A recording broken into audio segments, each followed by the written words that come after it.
আয়াত ১৮২ ওয়ালহামদুলিল্লাহি রব্বিল আলামিন। অনুবাদ, আর সকল প্রশংসা সৃষ্টিকুলের রব আল্লাহরই প্রাপ্য। তাফসীর। ১ নং ফুটনোটের বিবরণ। ১৮০ থেকে ১৮২ নং আয়াতগুলোর মাধ্যমে সূরা সাফফাত সমাপ্ত করা হয়েছে। কি সুন্দর সমাপ্তি! সংক্ষেপে বলা যায় যে আল্লাহ তাআলা এই সংক্ষিপ্ত ৩টি আয়াতের মধ্যে সূরার সমস্ত বিষয়বস্তু ভরে দিয়েছেন। তাওহীদের বর্ণনা দ্বারা সূরার সূচনা হয়েছিল, যার সারমর্ম ছিল যে মুশরিকরা আল্লাহ সম্পর্কে যেসব বিষয় বর্ণনা করে আল্লাহ তাআলা সেগুলো থেকে পবিত্র। সে মতে আলোচ্য প্রথম আয়াতে সে দীর্ঘ বিষয়বস্তুর দিকেই ইঙ্গিত রয়েছে। এরপর সূরায় নবী রাসূলগণের ঘটনাবলী বর্ণিত হয়েছিল, সে মতে দ্বিতীয় আয়াতে সেগুলোর দিকে ইশারা করা হয়েছে। অতপর পুঙ্খানুপুঙ্খভাবে কাফিরদের বিশ্বাস, সন্দেহ ও আপত্তিসমূহ যুক্তি ও উক্তির মাধ্যমে খণ্ডন করে বলা হয়েছিল যে শেষ বিজয়ে সত্যপন্থীরাই অর্জন করবে। এসব বিষয়বস্তু যে ব্যক্তি জ্ঞান ও অন্তর্দৃষ্টি সহকারে পাঠ করবে সে অবশেষে আল্লাহ তাআলার প্রশংসা ও স্তুতি পাঠ করতে বাধ্য হবে। সে মতে এই প্রশংসা ও স্তুতির উপরেই সূরার সমাপ্তি টানা হয়েছে। তাছাড়া এই ৩ আয়াতের পরস্পর এক ধরনের সামঞ্জস্যতা লক্ষণীয়। প্রথম আয়াতে বলা হচ্ছে যে কাফির মুশরিকরা যে সমস্ত খারাপ গুণে মহান আল্লাহকে চিত্রিত করার অপচেষ্টা চালিয়েছে তা থেকে তিনি কতই না পবিত্র।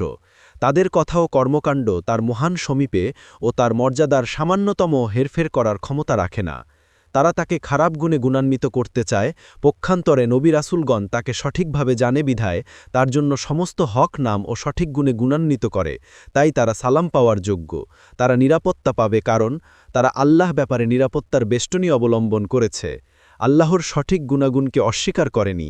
তারা তাকে তার সঠিক নাম ও গুণ দ্বারা গুণান্বিত করে এবং সেগুলোর উসিলায় আহ্বান করে, আর তাদের আহ্বানে তিনিই সাড়া দেন, কারণ তিনিই তো সর্বপ্রশংসিত সত্তা। দুনিয়া ও আখেরাতে সর্বদা সর্বত্র সর্ব অবস্থায় তিনি প্রশংসিত, আর এটাই শেষ কায়াতে বর্ণিত হয়েছে।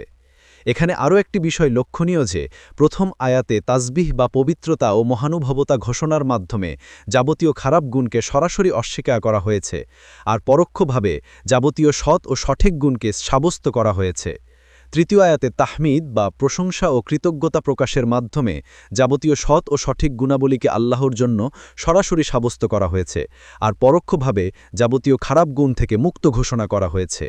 এর মাঝখানে রাসূলদের উল্লেখ করে একথাই প্রমাণ করতে চেয়েছেন যে এই তাওহীদ বা আল্লাহর নাম ও গুণাবলীর ক্ষেত্রে সেই নীতি অবলম্বন করা উচিত যা প্রথম ও তৃতীয় আয়াতে বর্ণিত হয়েছে, এবং তা একমাত্র রাসূলগণই সঠিকভাবে বুঝতে সক্ষম হয়েছেন। সুতরাং তারাই শান্তি ও নিরাপত্তা পাওয়ার যোগ্য। এর বিপরীতে যারা আল্লাহর সুন্দর সুন্দর নামসমূহকে অস্বীকার করে, তার সিফাত বা গুণাগুণকে বিকৃত করে, তারা রাসূলদের পথে নয়, তাদের জন্য শান্তি ও নিরাপত্তা নেই। দেখুন মাজমুহ ফাতাওয়া ৩:১৩০, ইবনুল কাইয়্যিম, বাদায়ুল ফাওয়ায়েদ ২:১৭১, জালাউল আফহাম ১৭০।